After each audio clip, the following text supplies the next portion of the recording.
just wanted to say again, good morning, welcome to the Leaders for Outdoor Equity series, to the kickoff of the 6-part webinar series, as well as for the cohort that is a part of the leadership cohort as well. They'll have a very rich experience diving into leadership concepts with esteemed faculty member, Dr. Zachary Green, as well as other elements where we'll be engaging in overnight programming and have the opportunity to connect. By way of introduction, my name is Lesford Duncan. I'm the Senior Director of Programs for Outdoor Outreach, a nonprofit based here in San Diego. And Outdoor Outreach has partnered with the University of San Diego Nonprofit Institute. My esteemed colleague, Dr. Emily Young is on the call as well as we've partnered with the Outdoor Foundation, Thrive Outside San Diego, the San Diego Foundation, and the U.S. Fish and Wildlife Service to put this series on for you. The purpose of the Leaders for Outdoor Equity series is to give land managers and recreational leaders from public agencies, nonprofits, and even the outdoor industry an opportunity to learn about the vital role of outdoor access in public lands for our health, for our well-being, for our quality of life. It is also meant to deepen our understanding and leadership skills around issues of race and equity as they relate to the outdoors. As I continue to kind of introduce this series, for those of you that are entering, we're asking that if you would, in just a few words, drop in the chat box your name, your organization, and what brings you here. And I'll take a few moments just to kind of pause and reflect on some of the reasons why folks are joining. So kind of reading, not in any particular order, Susie Murphy mentioned that she's looking for ways to collaborate with local and regional organizations in the outdoor industry to make trails in the outdoors welcoming and more accessible for people. It's excellent. Thank you, Susie. I see Lucero mentioned she's looking to learn to be more understanding, cognizant, and to be able to effectively teach others as well. And she's joining us from Kumi Islands here, and otherwise known as San Diego. Vince mentioned that he's looking to expand his knowledge on outdoor equity methods and strategies and how to incorporate that into his work and into his agency. So thank you all for sharing, and I encourage you to take a look through and kind of scan through what some of your colleagues are sharing in the chat as well. So again, we want to thank all of you for joining us and to underscore that this series is really meant to provide all of us with the opportunity to hear some of the less told stories of the history of our public lands and to explore how those stories can help us in finding new ways to approach and promote a more inclusive more inclusive access to management of our urban refuges, our city, state, and national parks, national forests, and other public lands. We come together for this series out of a common love for the outdoors. As with any educational experience, this series may challenge your current understanding of our public lands, and we really encourage you to lean into what might be uncomfortable conversations that stretch our thought processes and our understanding of how public lands came to be and what are some of the challenges to accessing those public lands. We encourage you to sit with and reflect upon the insight and perspectives offered by our different speakers as well as your colleagues, because all of you are going to be a part of what happens next. As we gain a richer understanding about the history of our public lands by hearing from more diverse voices, what does our new shared story become? And how do we chart a path forward for the next century together in our common love for the natural heritage that constitutes our public trust, found both in the vast and wild open spaces of our state and national parks, as well as the more urbanized and confined refuges of nature we have in our own backyards and in our communities across the country. And now I'd like to introduce to you someone who reminds me every day of why this work is so important. Younger people and future generations. Lexus Morrow, a dear friend, a colleague, and our development coordinator, at Outdoor Outreach. As an alum of the original Outdoor Leadership Program that we partnered with the nonprofit institute on 2 years ago. And she's going to share her perspective about what is at stake for her as a younger person, as a young leader in this work, when she thinks about our public lands and the great outdoors. So without further ado, Lexus, I'll turn it over to you. Thank you, Les. As Les said, my name is Lexus Morrow. I work at Outdoor Outreach. I'm currently their development coordinator, which means I do like all the donations. Before that, I was a youth programs assistant coordinator, where I worked mainly with our partner programs to help facilitate programs for our youth. And before that, I was a field instructor. And far before that, I was a participant in their program. So I've been with Outdoor Outreach going on 10 years now.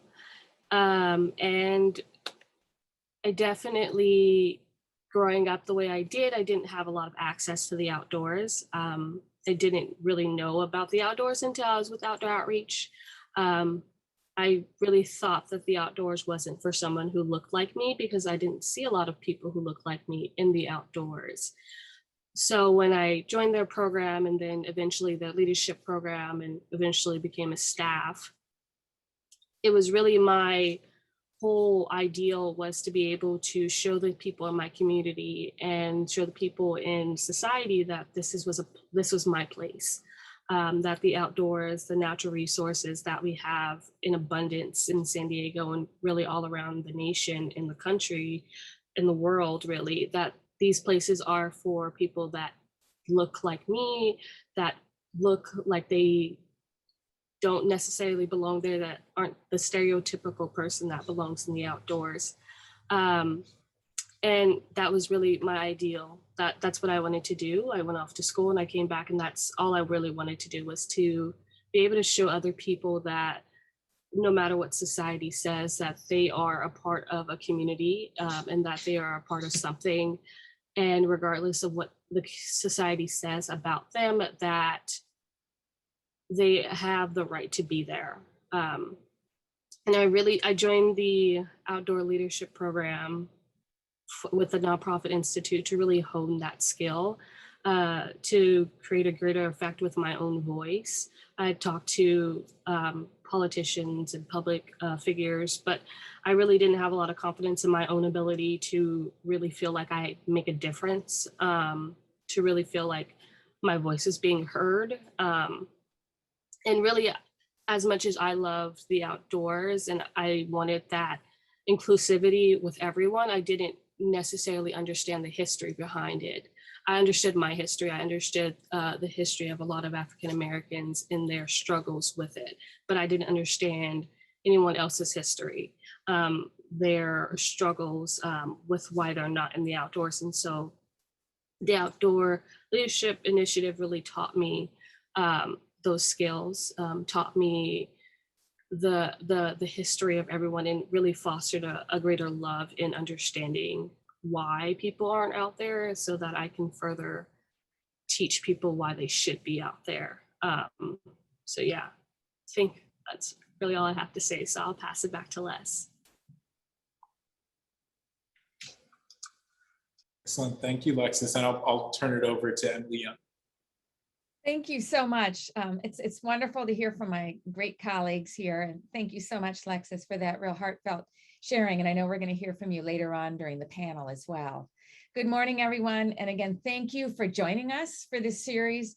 We really look forward to learning with you and from you over the course of these webinars. And before we go into this morning's speakers, I would like to go over a few logistics. Our virtual webinar series will convene monthly from 9 to 11 a.m. Pacific time through December. And a smaller group of you will also be participating in our leadership seminars, which include a capstone project. The leadership seminars are led by Dr. Zachary Green, and they convene immediately after the webinar. And don't worry, once you get on into that Zoom room, the leadership cohort will have a chance to have a quick break before that starts. You have been provided, those of you in the leadership seminars, with a separate Zoom link for that webinar. Now, we will start by hearing from two speakers who will talk about Native American experiences in our public lands, as well as the role of race and class in the history of US conservation efforts. We'll then move into a panel conversation with our colleagues at Outdoor Outreach and two nationally renowned public agency leaders who are rethinking how we approach issues of outdoor access and management.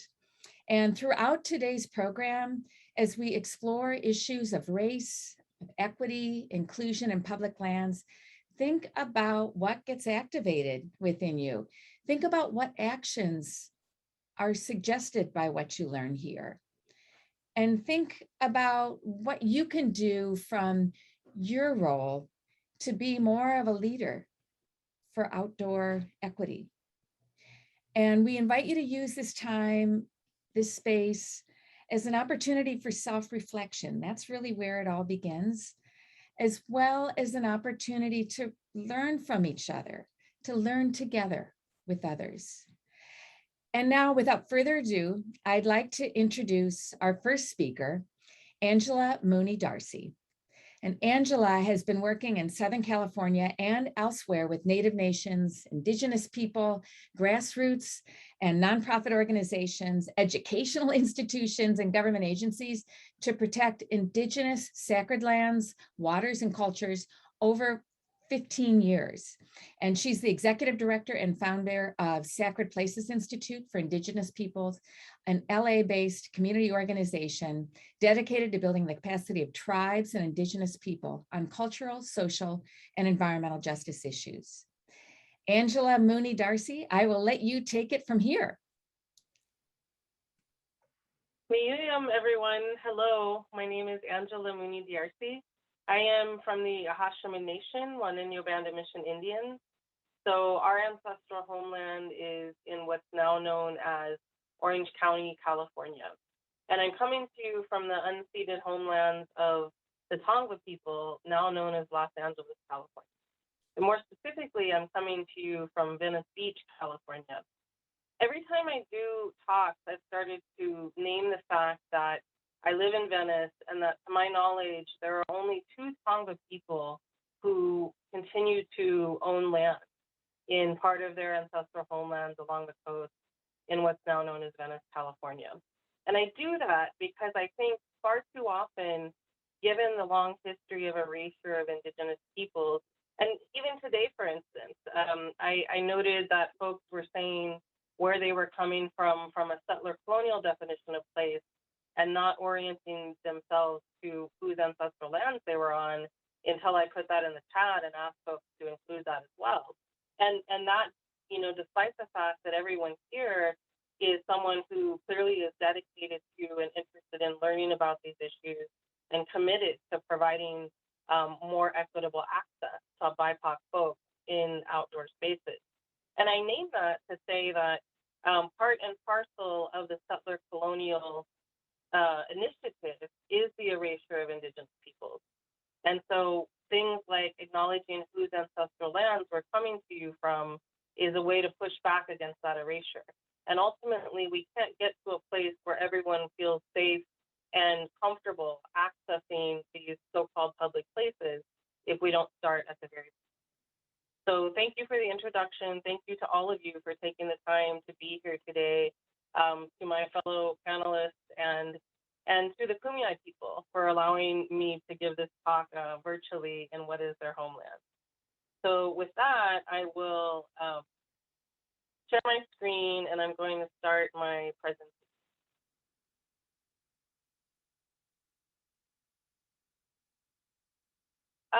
And one thing I want to note as I begin here is that you'll hear me talk mostly about place rather than public land. And I'm doing that because I found myself as I was preparing this talk feeling a lot of resistance to continuing to limit my focus to public land. And I realized that my resistance is based on the fact that what I really hope for everyone coming out of this conversation is I hope that some of the things that I say will spark in you the capacity to begin thinking about place differently. And so for me, to label a land as public is to come from a settler colonial framework.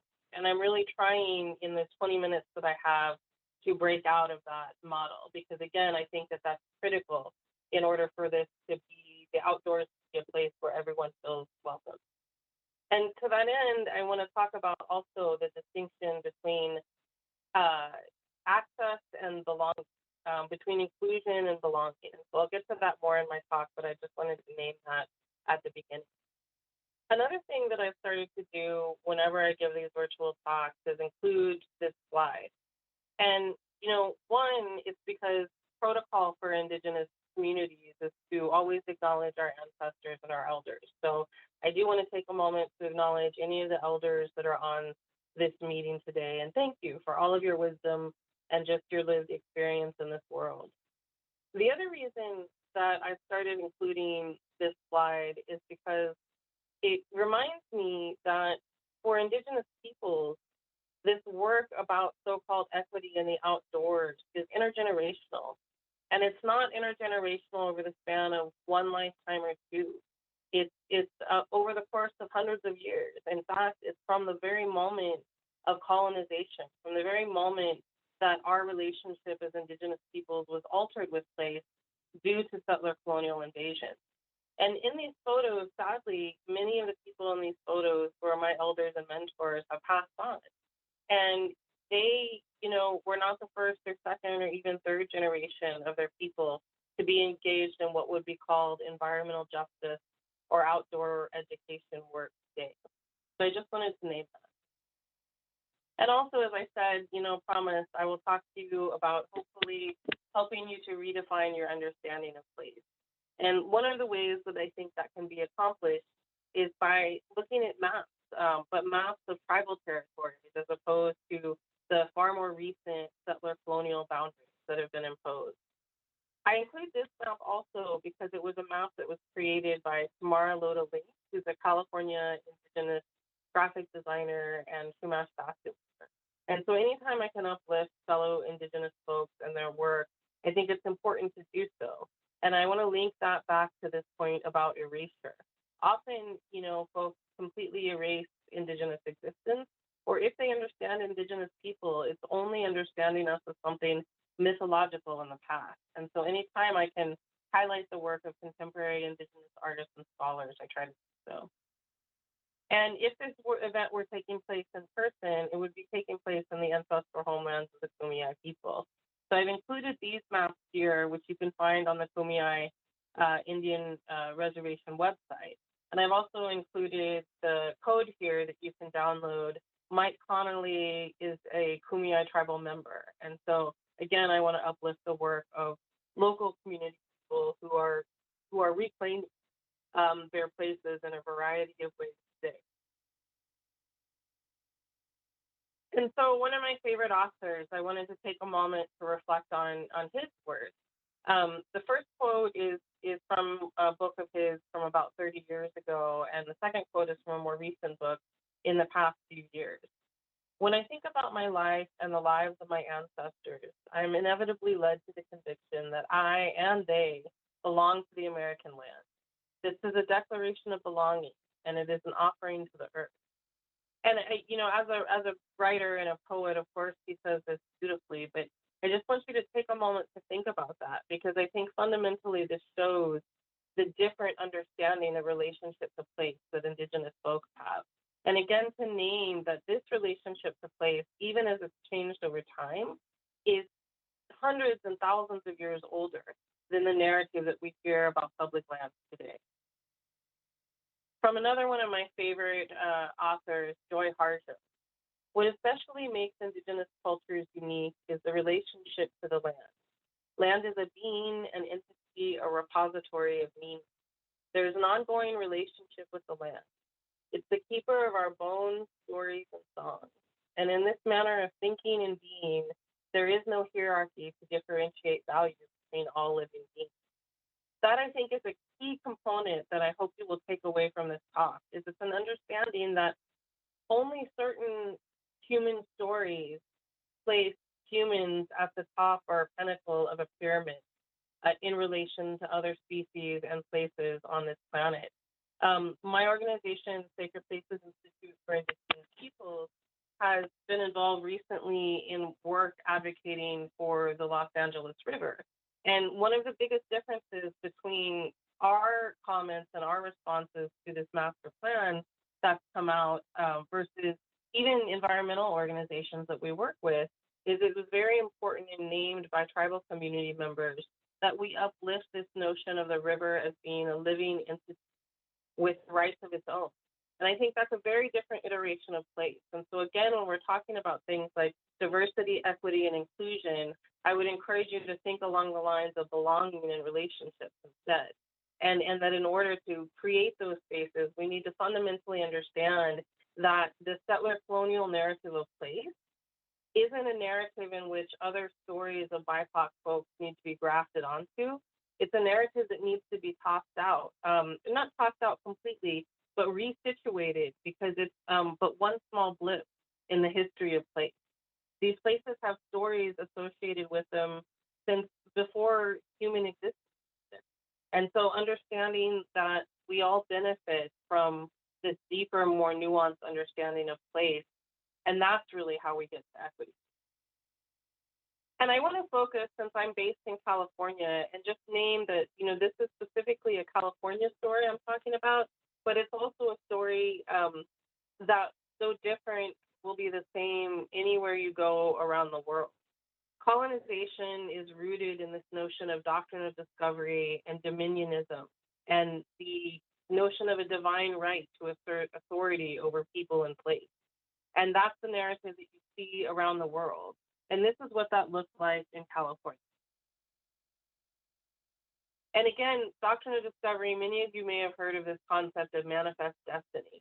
I've been teaching for about 15 years, and every time I teach, I ask the students on the first day of the class if they can identify on whose ancestral homelands they live.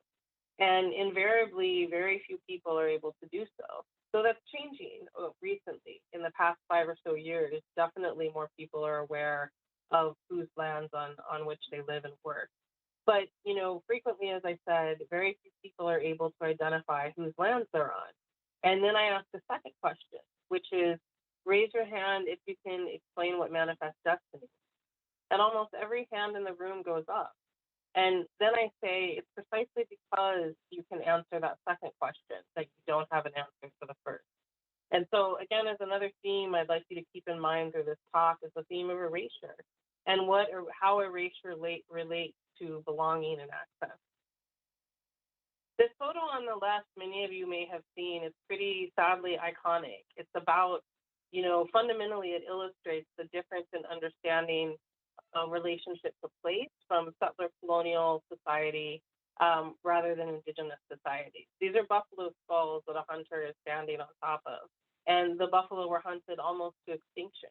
Again, a radically different understanding of place than what the indigenous people who've been living, sustainably in those places for thousands of years had with the buffalo and with the land in general. The photo on the right is far more recent. In fact, this comes from the past 6 months. I was teaching at a university in my ancestral homeland last semester, and I received this photo in the email as standard procedure when such photos appear on campus. It's sent to by the administration to all the professors. So there was a white supremacist on campus who was postering all around, and I started including this in my talks as well, because even though we're in 2021 and, Orange County is now blue, this is what's happening in my ancestral homeland. And it's very clearly linked here. The project of white supremacy and manifest destiny are very much linked. And then that's another key point that I hope you can take away from my talk today.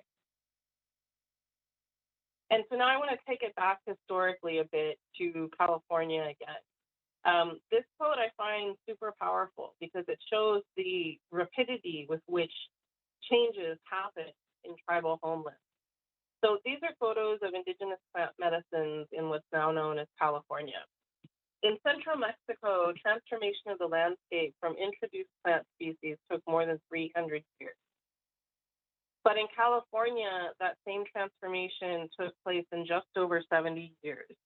So in the span of a single lifespan, our homelands were so radically altered ecologically that they were almost unrecognizable.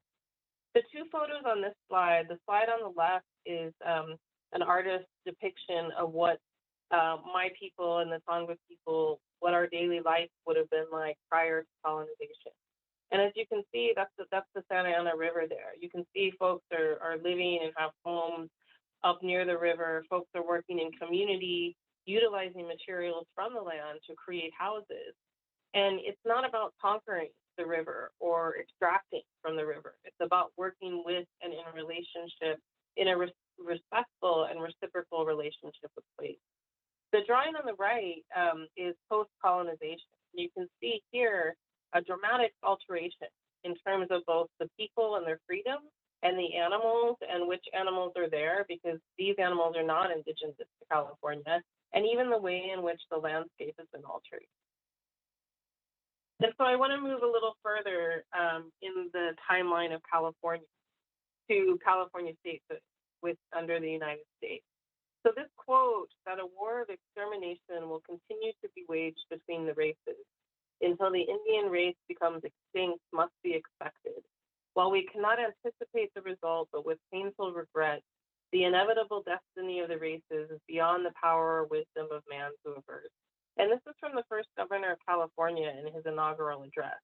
And so I wanted to share this because, again, when we're talking about public places, it's important for folks to understand that often the elected representatives who allegedly represent the public were explicitly calling for the genocide or the disenfranchisement of rights of our people.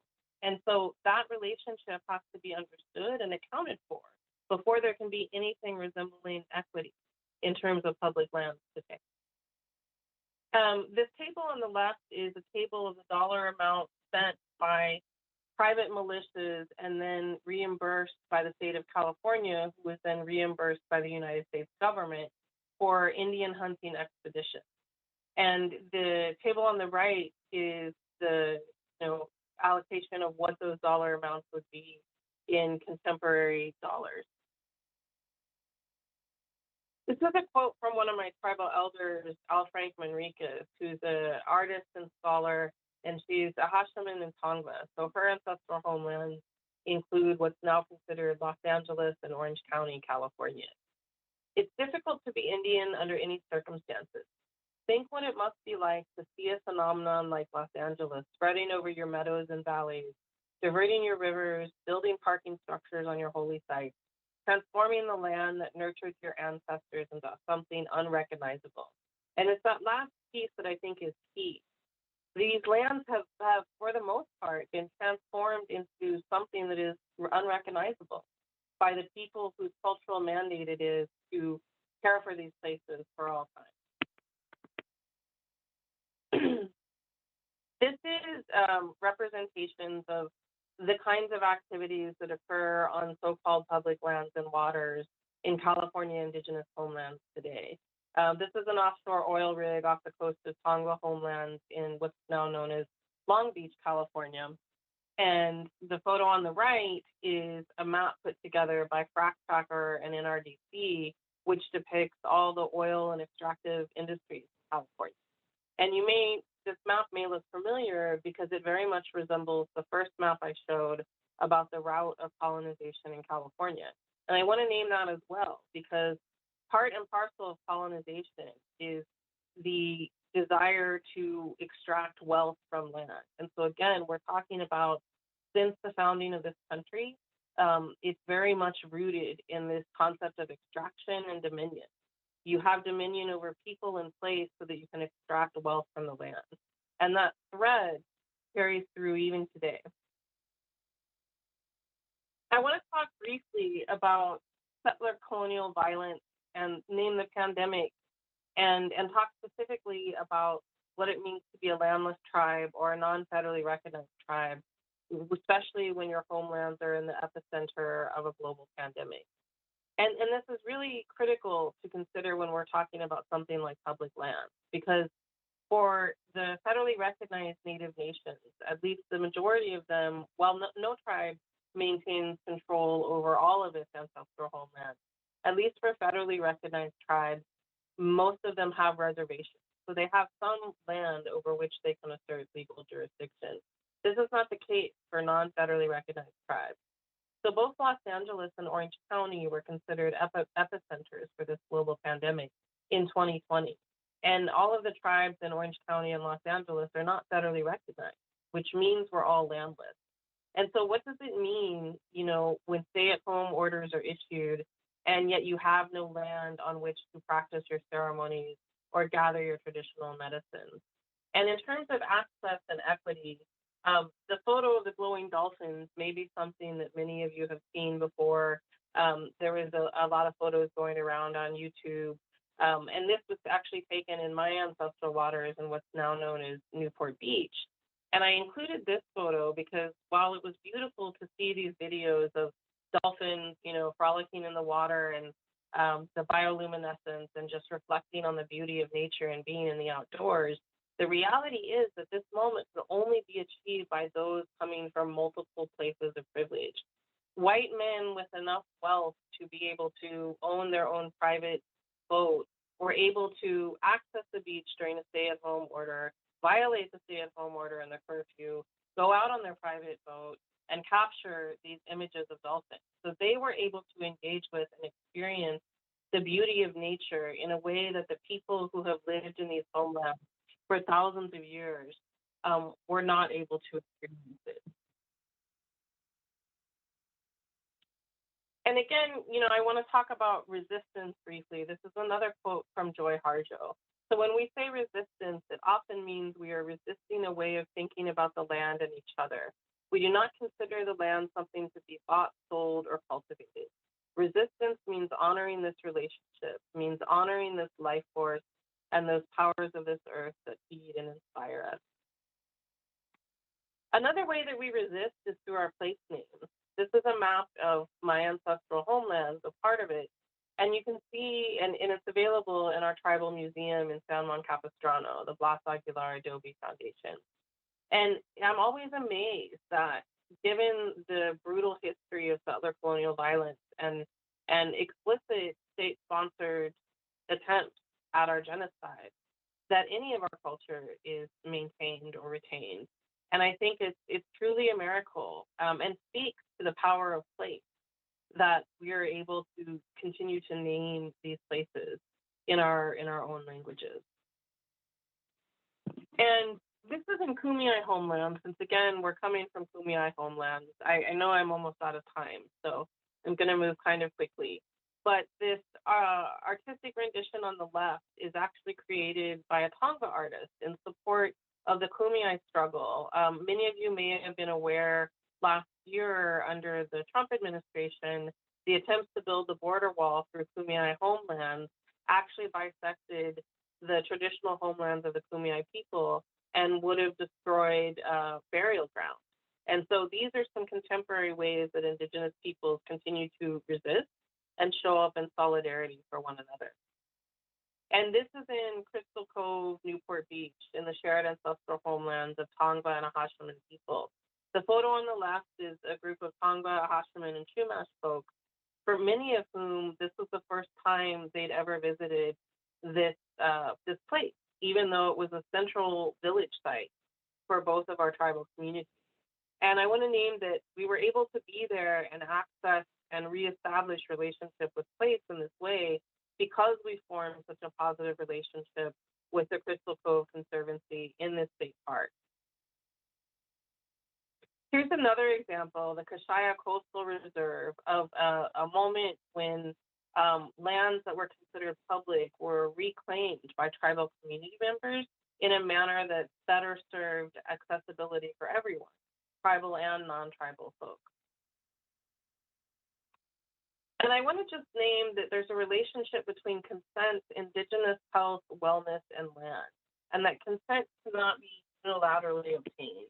And so while I think it's wonderful that there's a lot of effort and movement to retell stories and to include stories of folks that haven't typically been included, I want to just remind folks that these stories do belong to BIPOC folks. And so it's important to work in relationship with people as you work to shift the narrative. And that consent needs to be obtained, and that consent can only be obtained once a relationship is in place. This is from the UN Declaration on the Rights of Indigenous Peoples, just reflecting on the rights that Indigenous peoples have to maintain and strengthen their distinctive relationships with traditional lands, waters, and places. And this again is from California, but just to show that it is possible even for state and federal entities to support tribal land return. These are some of the mechanisms of land return that are happening in California and around the country. There's a real move to support tribal land return. And this is closer to home in what's now known as Banning Ranch, the village site of Ganga, which was an Ahashiman and Tongva village, is being reclaimed by the Trust for Public Lands. And it's our hope that ultimately tribal communities will be able to reclaim these homelands. And as a final reminder, all public lands are Indigenous homelands. All public land was once tribal land, from the Seminole people to the Athabascans who gave Denali its name. Native Americans have a connection to every national park, wildlife refuge, and wilderness across the country. So I just wanted to remind folks of that as well. And this is an oak tree that's over 1,000 years old that has been reclaimed by the Chippewa Band of Luiseño Indians. And so as I said, I wanted folks to, by the end of my talk, be able to reflect on what it means to have a different understanding of place. So this tree has been around for hundreds of years prior to any moment of colonization in the United States. And it's a place where folks from tribes all around Southern California, including my own, would gather and be hosted by the people from Pechanga. And I was taken there by a Pechanga tribal member when we were in law school together at UCLA. And so I wanted to end with this because I think it's a powerful reminder of how important it is for Indigenous folks to be able to reclaim place on their own terms, and for everyone to understand that there's value in acknowledging and uplifting the stories of place that have existed long before and will exist long after colonization. So thank you. And I apologize if I went over a bit. I appreciate your time, and that concludes my presentation.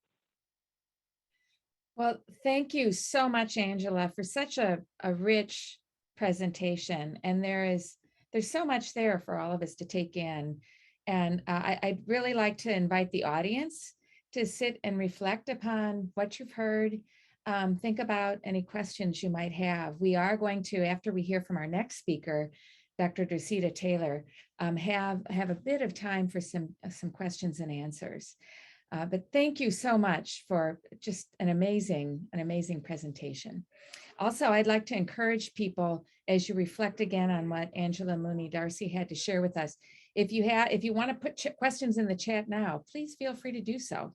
And that might also allow for Dr. Taylor, when she's delivering her remarks, perhaps to riff off of that, or during the Q&A again. So now I would like to turn the floor over to Dr. Dorceta Taylor, who is Senior Associate Dean of Diversity, Equity, and Inclusion, and Professor of Environmental Justice at Yale University. I just want to thank you, Dr. Taylor.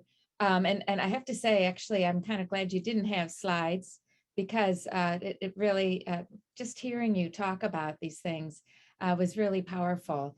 And I'd like to also bring back in Angela Mooney Darcy into this conversation. And just to start out, I know we did have one question from Belen earlier, and this was directed to you, Angela. She said she's the new executive director of Nature for All, and she wanted to understand How do you recommend that we navigate with conflicting opinions of various tribes about who is the legit tribe for specific regions? And she says, we are inclusive to serve and partner with all, however, want to be respectful. Thank you. And thank you to Dr. Taylor for that amazing presentation. I have to confess, I was a little nervous about being in a space with you because I've assigned your work for my classes for many years. So I was a little starstruck, and as expected, I learned a lot from your presentation. So I appreciate you and your time.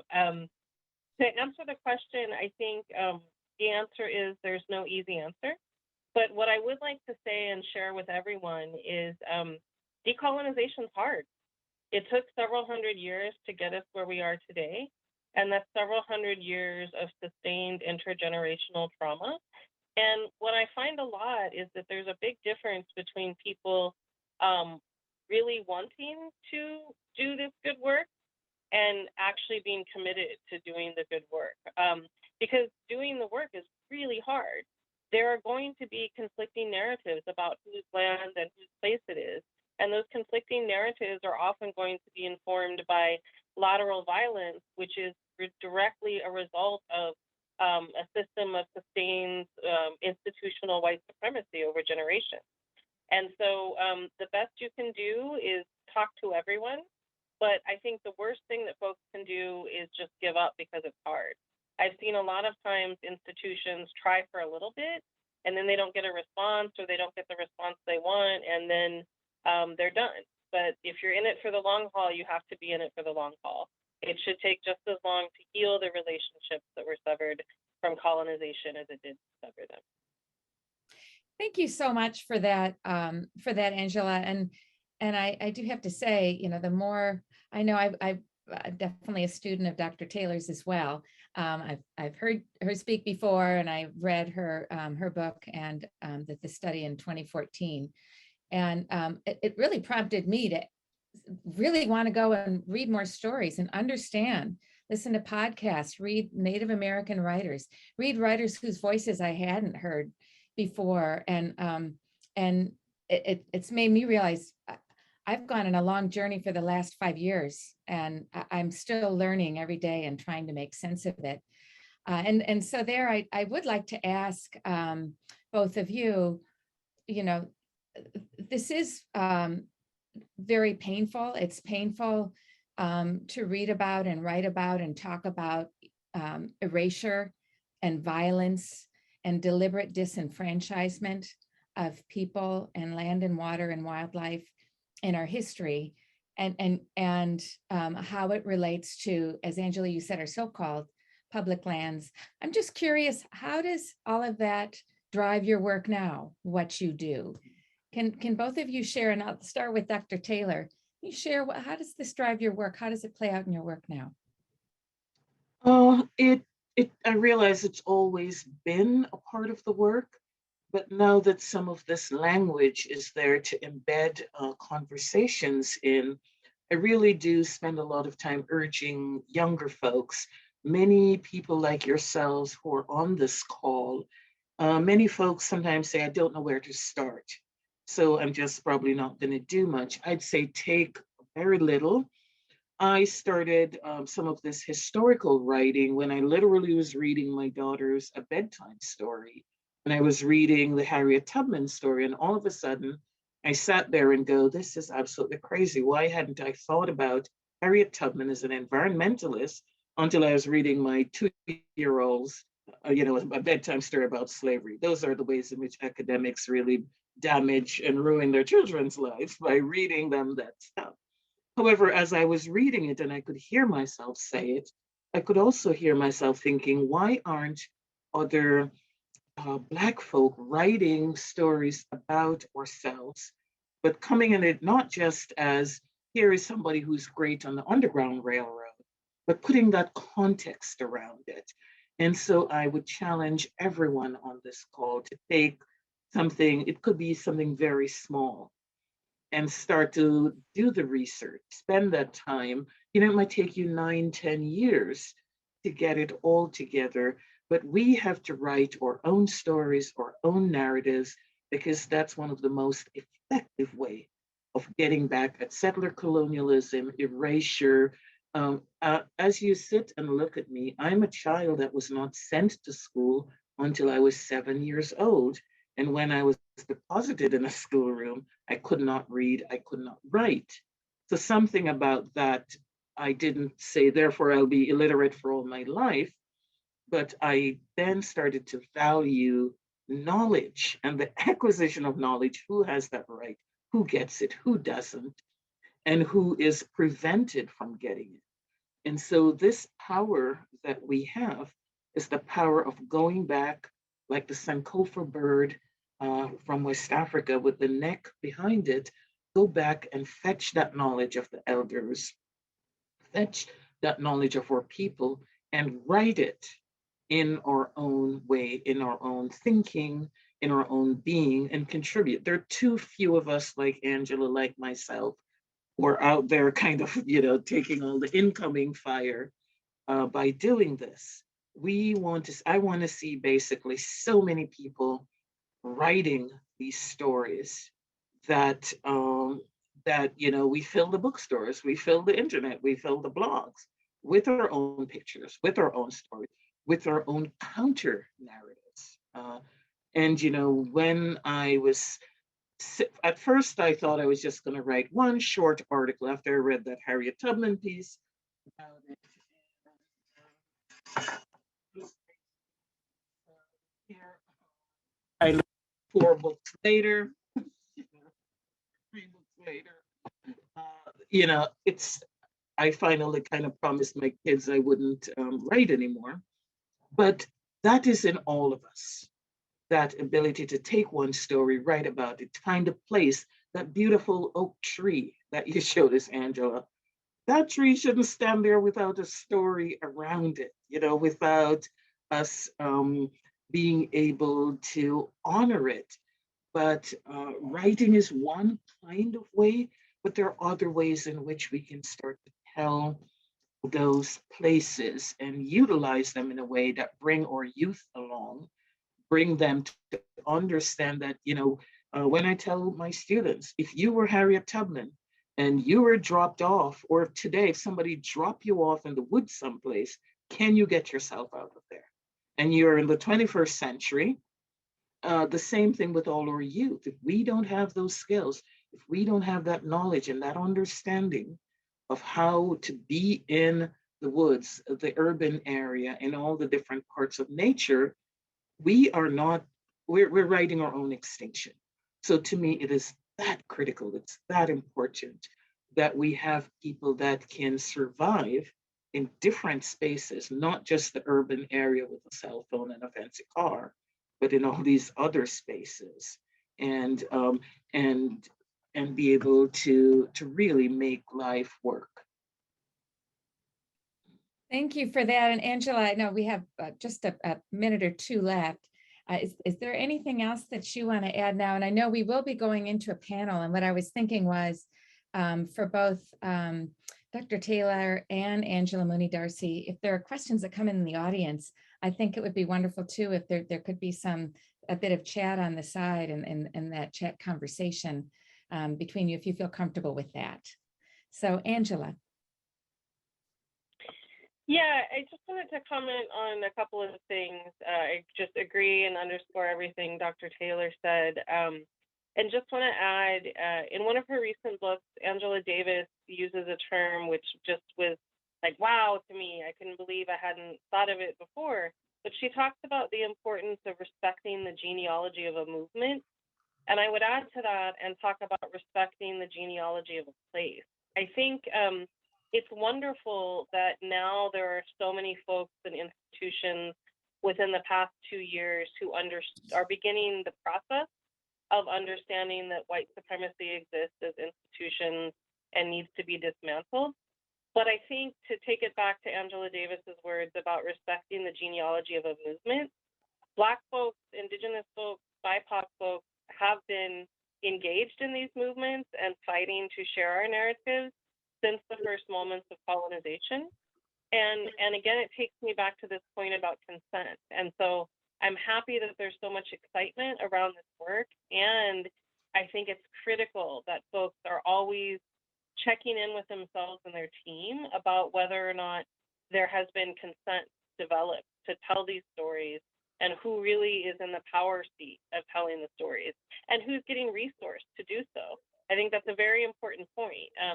One of the things I've experienced as the executive director of a small BIPOC-led environmental justice org is a lot of frustration with foundations who are well-meaning in their effort to promote diversity, equity, and inclusion, but from my perspective, they're rewarding institutions who failed in that regard by funding only institutions that have done a bad job about diversity, equity, and inclusion, and not resourcing orgs that are BIPOC and that have been doing this good work all along. And so I think that's a really critical thing to remember. The final thing I would like to say is, because you mentioned something about learning about these histories being hard and sad and painful, but I would encourage folks, and that's why I said at the beginning that this isn't about grafting on BIPOC narratives to an existing narrative. This is about really throwing out the narrative that exists and understanding that this story that we currently have as, the institutional settler colonial story is just a tiny piece of the history of any place and just a tiny piece of the land in general. The first thing that colonization did was severed relationships. Anywhere in the world, it severed relationships between people and their families, people in language, people in food, people in land, people in story, and people in place. And so how do we fix that? We repair the damage, we restore relationships. And I think the value of breaking outside of this narrative where we're just trying to add on to a narrative that has been dysfunctional from the beginning is that there's opportunities for hope in that. When you look more broadly at the human story outside of the lens and the capsule of colonization, really the story of humanity is quite astounding and miraculous and hopeful.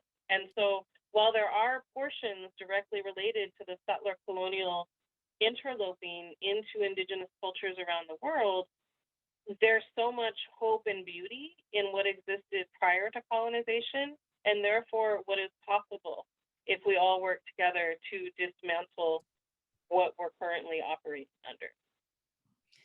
Thank you. That is just such a wonderful way to wrap things up, Angela. And I really appreciate those comments as well, which are spot on. And I think that ending on as well, that sense of the miracle of humanity and the places where we find hope and beauty.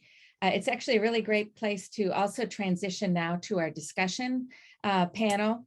And I'm going to turn that over to Stephanie Mays. Before I do, I just wanted to ask for both, just to let you know, Dr. Taylor is going to send over a handout afterwards that we'll share with you. And also, Dr. Taylor, people want, oh, great, we've got the link to your book. That's wonderful.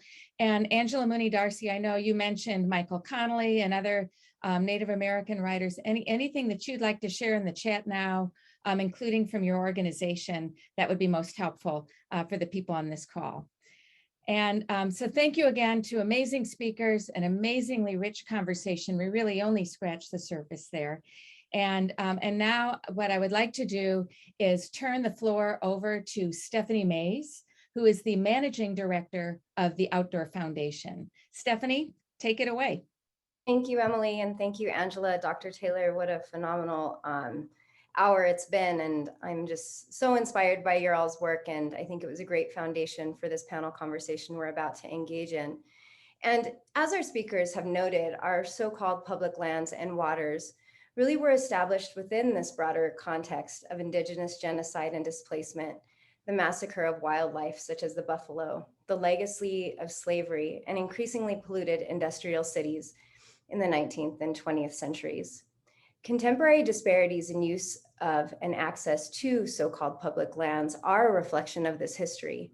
Likewise, Indigenous knowledge has often been overlooked, as we've heard and we know, and are working to address in efforts to manage and steward nature. I'm excited to dig in with our panelists about these and other related topics.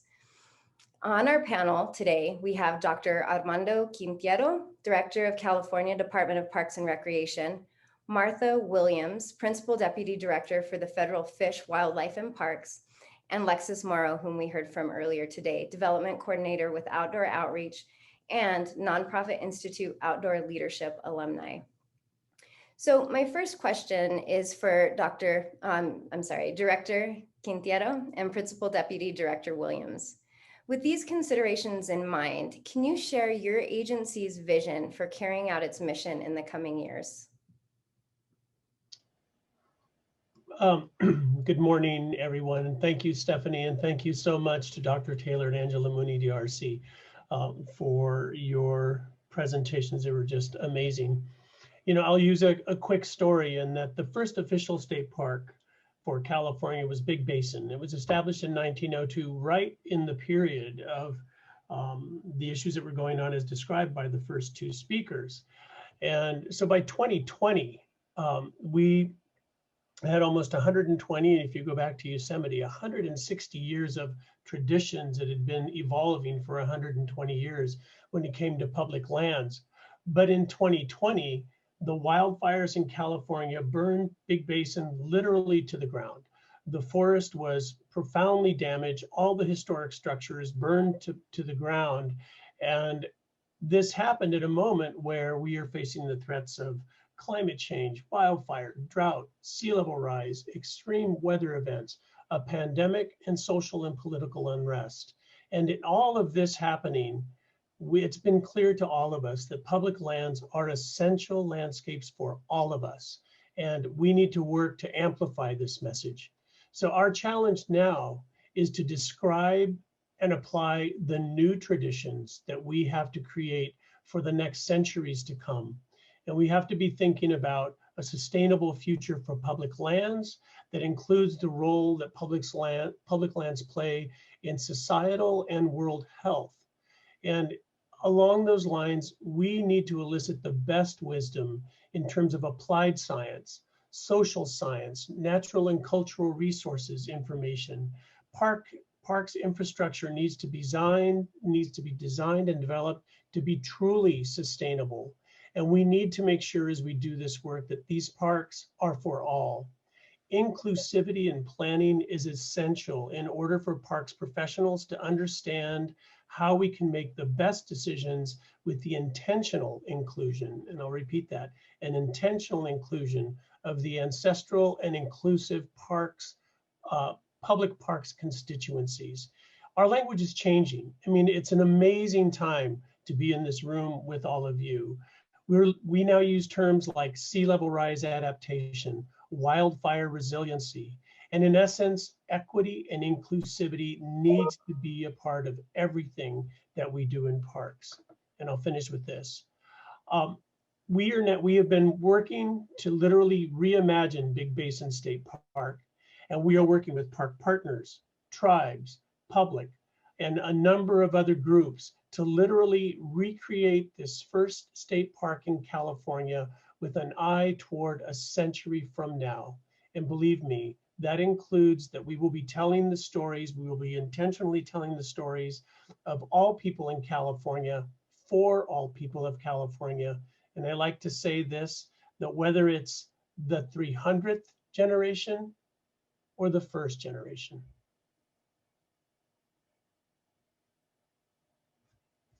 Thank you, Director. Martha? Thank you. And it's a pleasure to be here to discuss these very important and timely topics. And I do want to add in a really quick thank you to the Nonprofit Institute of the University of San Diego and the Outdoor Research for hosting this event. It's these types of conversations, I think, that really spark change and innovation.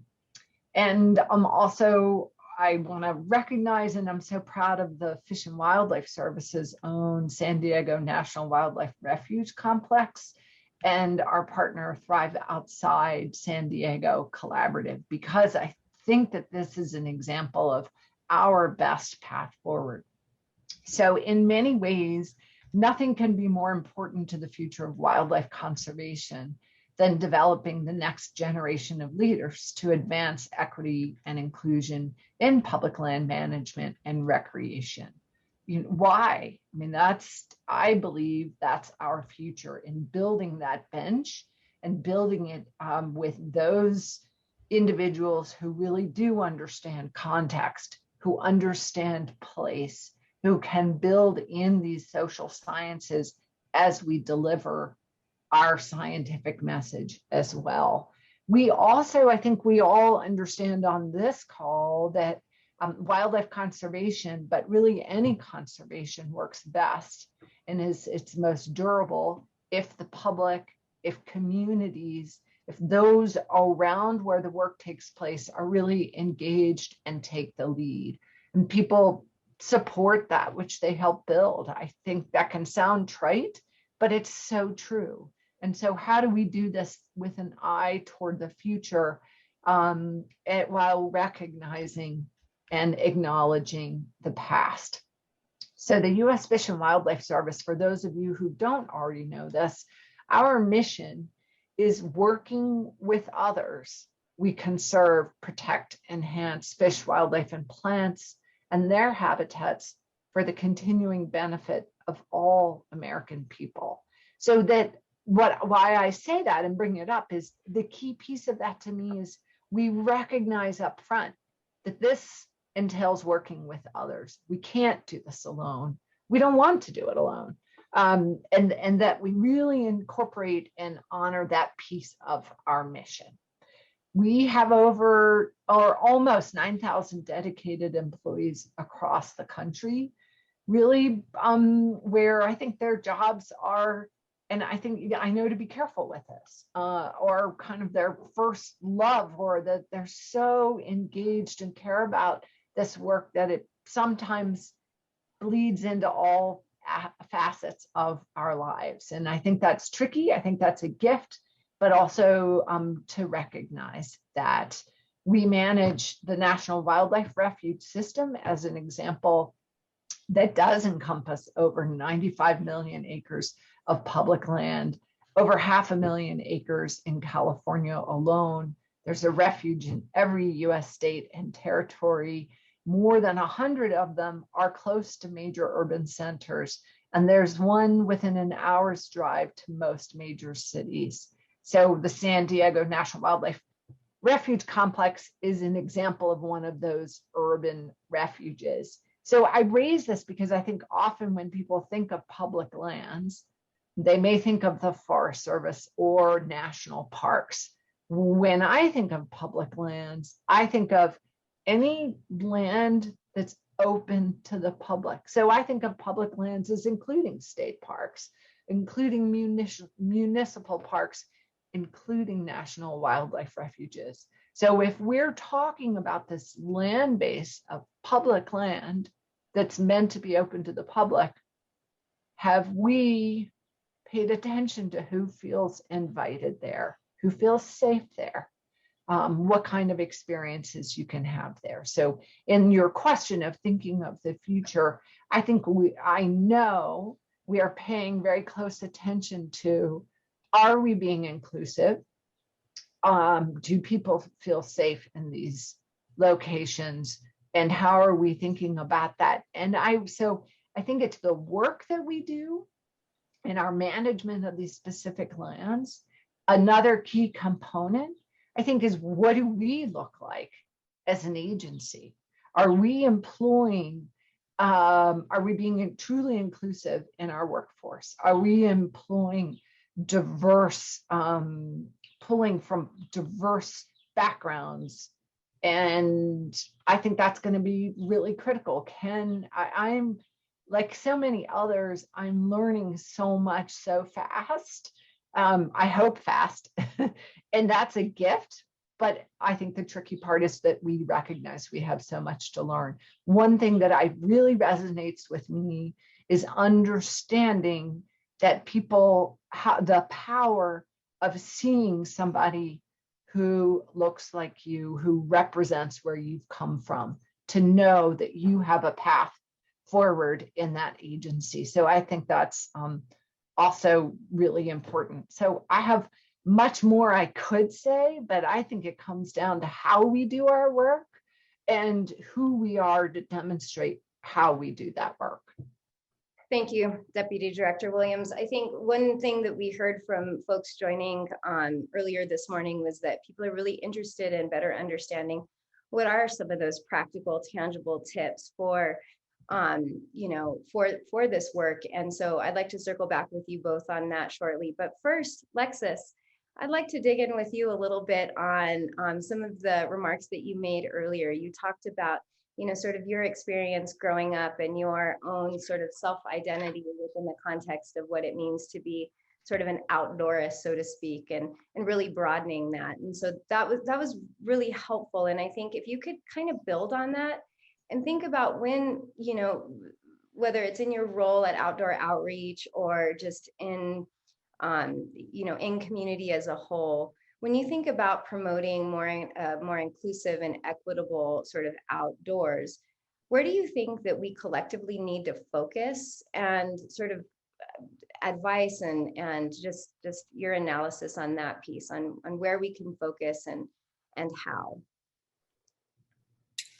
Definitely. I'll try my best to give it.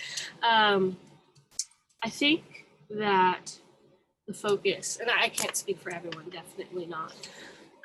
But I think the focus, at least with outdoor outreach, is the younger that they start, the better. Getting them at a younger age so that they can kind of grow up and develop as they grow with a strong understanding and a strong core value of one of their strongest and youngest core values of just how important the outdoors is. Just how important the outdoors can be for their health, for their mental health, for the physical health.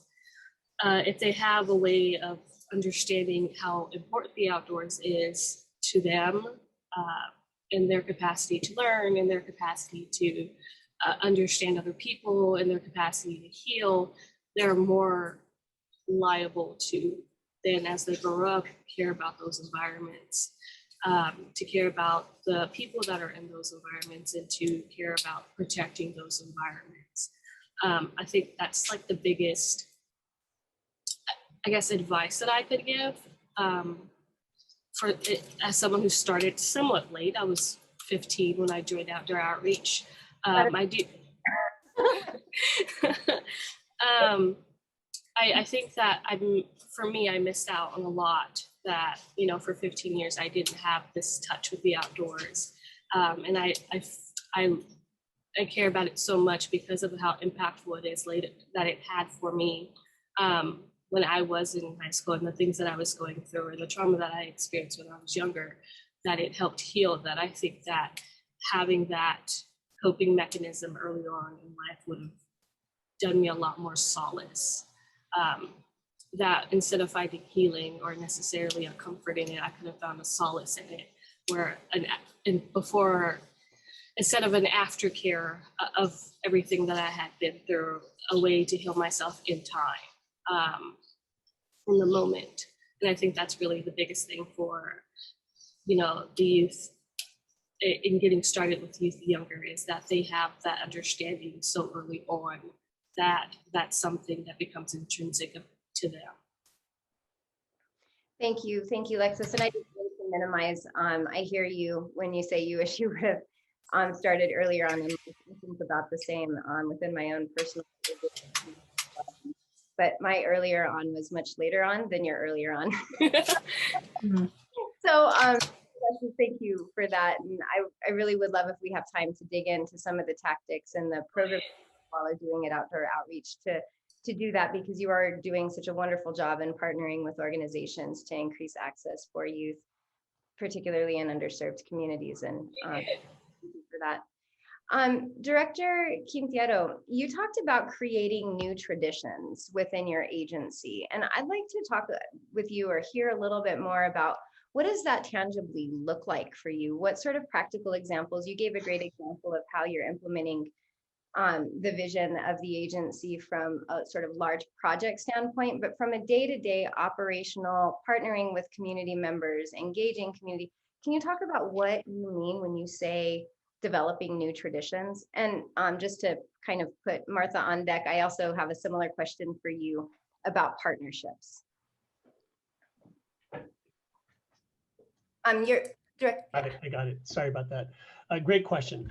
I'll give you a short list of examples of the kinds of ways that we're working on this. Well, one of them certainly is I'm looking at our workforce. As Martha said, we really need to reflect the public that we're serving. So I'll give you a list of some of the things that we're doing that I do think create a place where honestly we can see each other.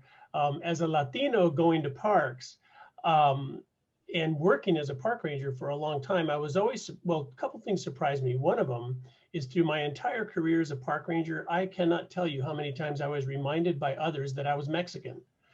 You know, and that doesn't happen to all of us. It's like you're told what your ethnicity is as a preface to whoever you are. And it was a very strange thing. And it actually, you know, I got used to it, but I also started to play with it a bit. But the other thing that I found, which was interesting, is, and I've talked to folks in state parks about this, that you need to really look at who the visitors are in parks, because I think something happens. And having worked as a park professional, you see people in a park setting and you assume they're of the same sort of demographic as you are. So you don't necessarily see ethnicity or gender really. And I've experimented with this, and where I've been to places like Yosemite, and I'll be talking to the leadership there. I was talking to leadership there one time about diversity, and they were telling me about how they have to go to these, I won't even say what they were saying because it was sort of shocking, how they had to go to these other communities to bring ethnic minorities into the parks. And I walked them out to the plaza next to the post office in Yosemite. I said, take 5 minutes and just look with intention at all the people standing around you. It was the diversity of America right there already. And so there's a whole bunch of things that I think we need to change about the way we look at parks.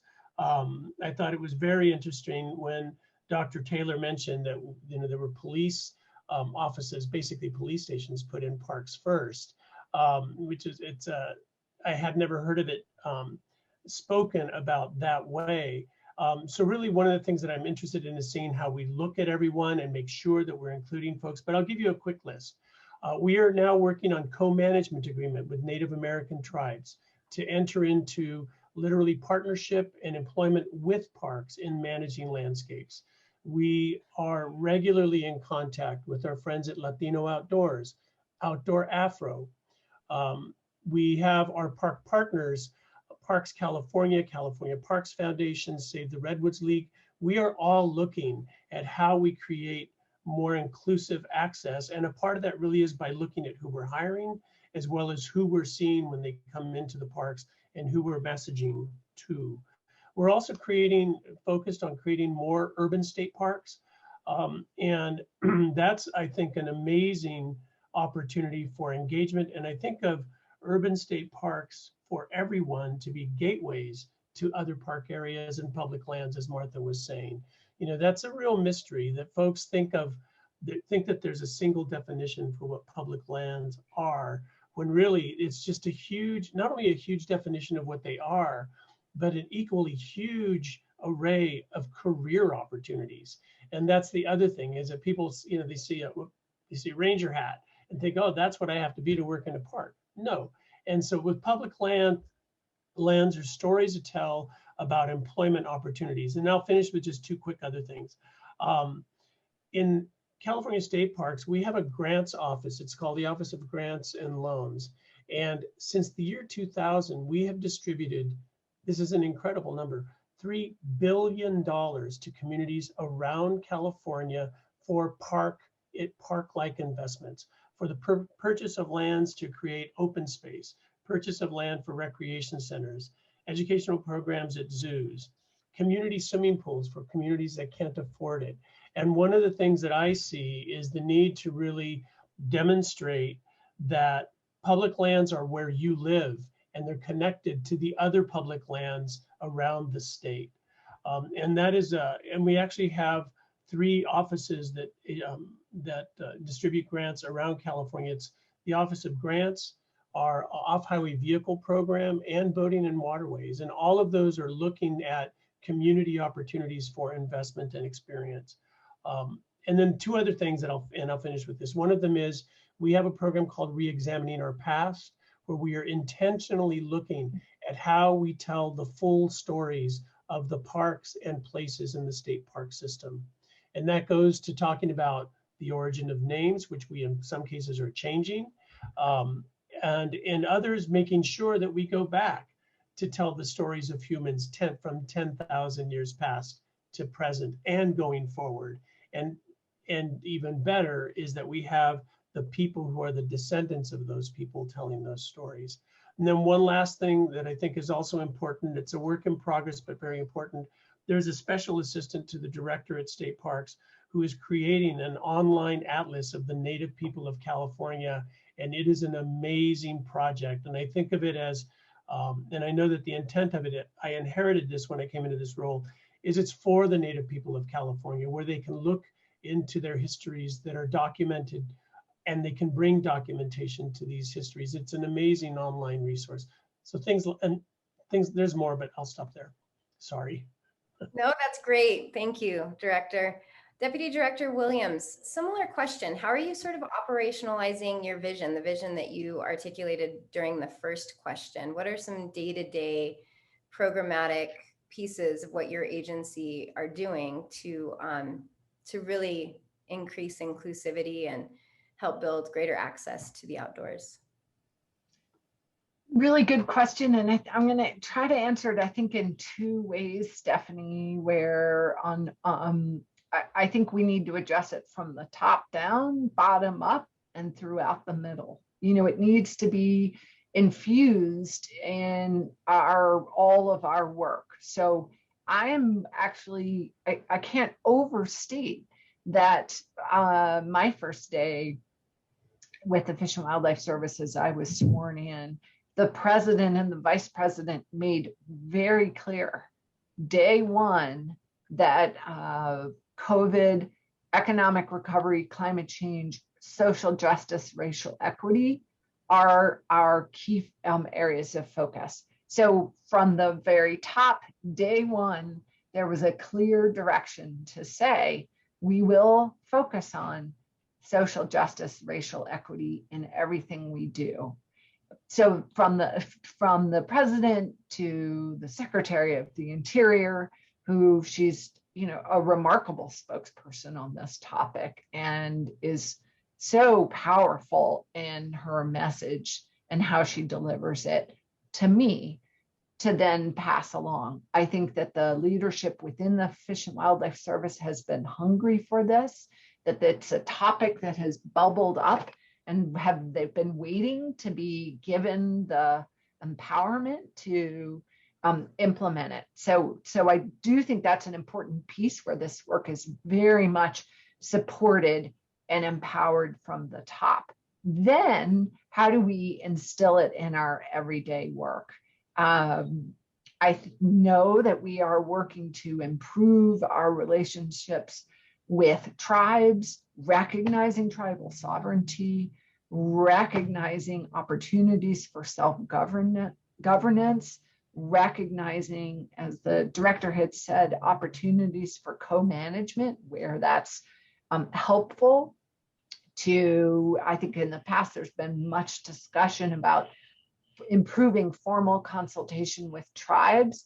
I would argue we have a far more robust relationship early on, well before we even get to formal consultation. And also we be very mindful of consultations, but to do that work ahead of time, to not come into communities and say, boy, here's some money, here's some grants we're gonna do, you need to apply for it. So to pull back, and instead of, I think, the past coming in and saying, here are our priorities, here's how we would like to fund them, to step back with tribes, and then also very much with our urban wildlife conservation program, to come into a community with all of us understanding this, that first we need to know and relate to the community and think about what the community needs, not just what our presupposed notions are coming into that community or tribe. That we use stepping stones to engage people in nature and our work, that we help, develop those stories and those experiences that then lead to the love of the outdoors, to not think it's going to be a switch, that they're stepping stones, to build partnerships like in Portland, Oregon, where we're working to connect emerging Indigenous youth leaders to national wildlife refuges to practice traditional ecological and cultural knowledge. So to recognize that, to be a community asset like Valle de Oro National Wildlife Refuge in Albuquerque, which is the first public land site to integrate environmental and economic justice into its strategic plan. It's part of what we're doing. The Refuge's blueprint for wildlife restoration and community health to address the effects of industrial pollution in an adjacent Mountain View neighborhood, to ensure adequate long-term resources. So to not come in and drop money and then leave, but to make sure we're paying attention to the long term, to provide equitable access and help, like with leveraging to developing a mobile app technology to help Latinx families find access to nature. I just heard a presentation talking about Rock Creek Park in DC and how I think people just assume there's great access to Rock Creek Park. Well, for many communities, the main road in between their community to the park acts as a barrier. They don't know where to go or how to get to the park to access it, that we can assume that to ensure that visitors feel welcome and safe. We're looking at the appearance of our uniforms and make sure that we have information in multiple languages. I would also echo the power, you can't underestimate the power of using the native language and signs and how we name places. I think of the example on the Confederated Salish and Kootenai on the Flathead Reservation, when they put the Salish names for the places on bridges and etc. It was incredibly meaningful for the people who lived there. And then for us to model sustainability. So more specifically, really diving in, we're really working on our partnerships through our urban wildlife conservation program. Our John Hines National Wildlife Refuge is embedded in the environmental justice community there. We work with community leaders. I think also very much pertinent, I'll echo, allowing, as we bring people into our community, also show the opportunities for employment and all these different things you can do, whether it's for California State Parks or the Fish and Wildlife Service, to sort of build that understanding. We will be developing our Climate Conservation Corps, which must and will be diverse. And I'm thinking of it as building those future leaders going forward. We've been working with Commonplace, working on food and justice issues in neighborhoods, thinking about food and gardens and pollinator gardens in communities. So I think there are lots of examples that we keep building and learning. Hispanic Access Foundation has been so helpful for us, the Phi Beta Sigma fraternity. So I could go on, but I would say we are very open and welcoming of partners and working with partners, and just, it sounds, I mean it, we know we have a lot to learn, and I think we're very open to how we do learn better and demonstrate steps forward and that we are learning. Thank you. Director Quintero? two quick things that I wanted to mention. Thank you, Martha. One of them is one of the things that is appearing now at state parks, and up at Redwood State Park is a good example, is there are now large signs at the entrance that say, you are now entering the ancestral lands of the Yurok people. And in working with the elders of that community, one of the women elders actually presented the design that goes across the sign, and it's the traditional basketry design for friendship. And we're seeing signals like that appear in state parks. I'm really excited about that. The other thing is that this fall, there is a new exhibit in San Diego that's going to be opening. It's a 2-acre park, and the name of the park is Lipe Tipai Kumaye Mut Nihipok, which means the land of the first people exhibit area.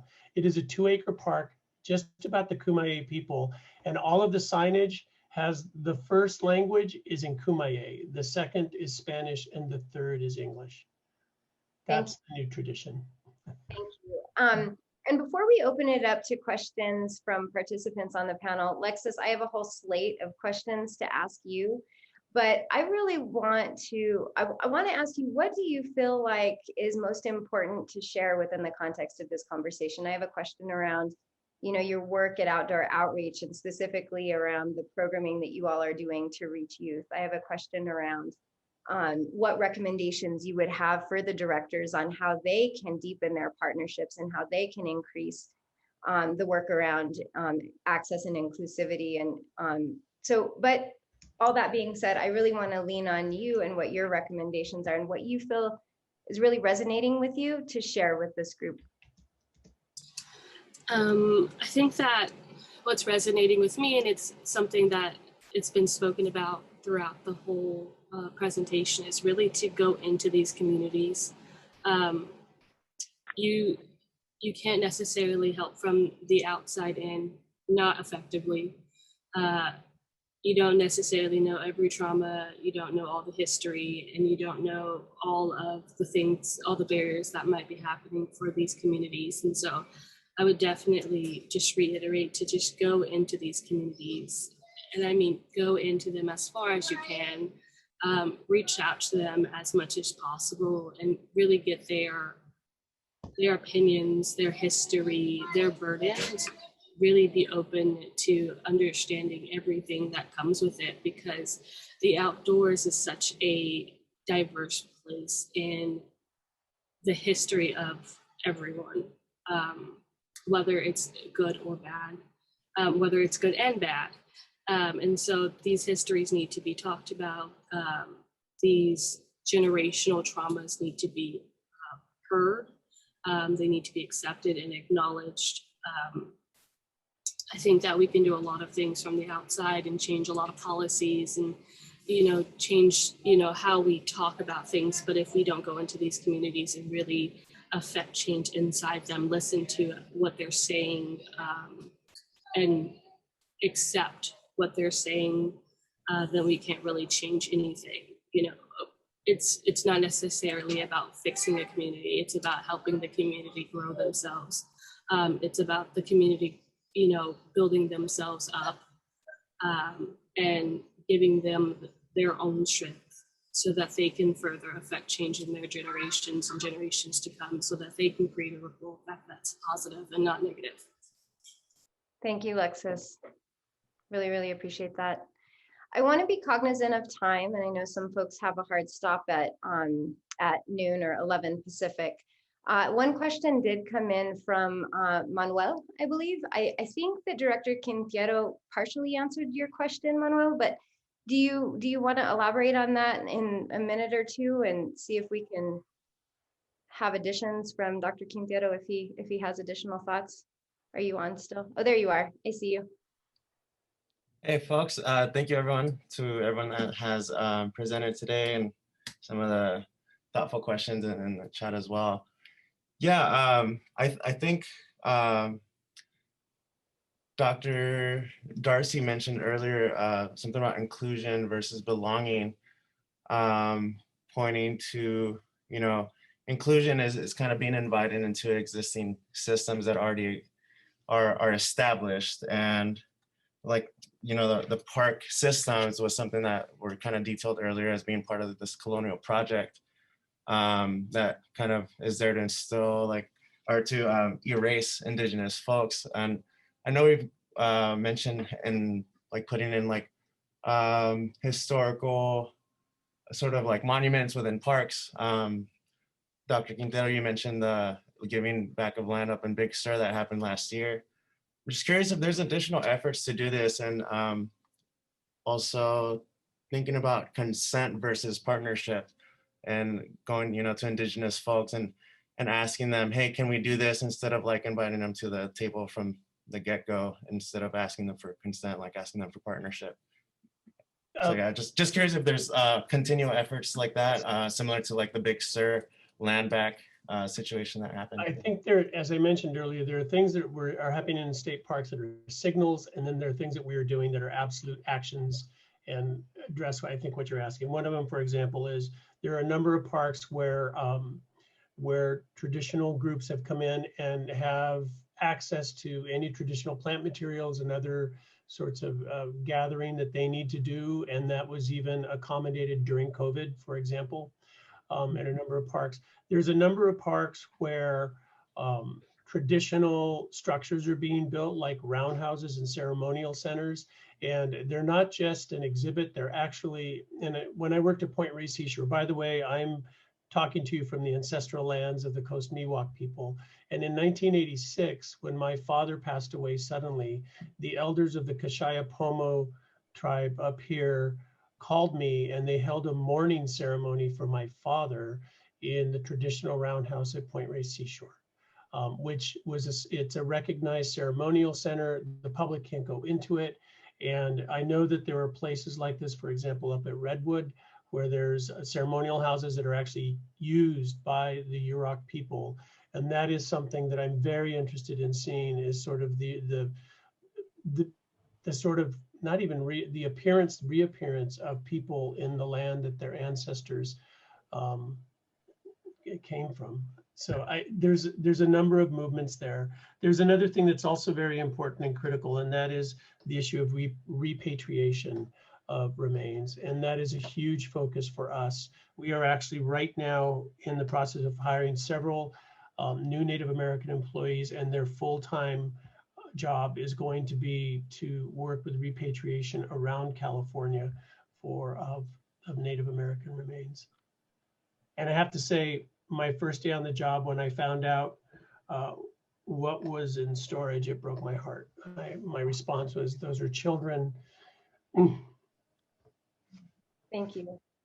Thank you, Director Quintero. I'd like to suggest that that we pose that question online and maybe start an email dialogue or a follow-up dialogue. I suspect Deputy Director Williams, you have some input too, but again, being sensitive to everybody's time, I think we should probably wrap it up. And I just really want to thank our panelists and thank Dr. Taylor and Dr. Mooney, DRC, and the Nonprofit Institute, and everybody who's participated. Thank you all for your work. You all inspire me, and I just feel privileged to be a part of the conversation. So thank you. I'll turn it back over to whomever I'm supposed to turn it back over to. I think it's Les. Much, Stephanie. And again, huge thank you to all of our phenomenal speakers today, Angela Mooney Darcy and Dr. Dorceta Taylor, who really laid the foundation with glimpses into the complex, dark, and difficult history of how public lands have come to be. Huge thank you to California State Parks Director Armando Quintero and U.S. Fish and Wildlife Service Principal Deputy Director Martha Williams, who really responded just with a recognition of equity issues that exist within the management of public lands, and who also cast a vision for the work ahead. Phenomenal shout out to my colleague Lexus, who shared both her personal story as well as professional recommendations on how to build a more inclusive outdoor space. And then huge shout out to Stephanie Maez, Outdoor Foundation Managing Director, who has been an integral part of just the development of this training series, the collective work that we do here in San Diego, and that's now happening in 8 cities across the country through the Thrive Outside initiative. And so at this point, thank you to everyone who's participated and been a part of this session. At this point, I'd like to invite the members of the leadership program cohort. So those of you who've registered, have been selected for the leadership program cohort, you should be receiving, or you should have received a separate link from Michelle for the next session that we'll hop into. And so it is now 11 o'clock. We'll give about a 5-minute break and ask everyone to join on to that call at 11:05. Thank you again, everyone, and we look forward to seeing you at the next module of the Leaders for Outdoor Equity series. Thank you again. Thank you.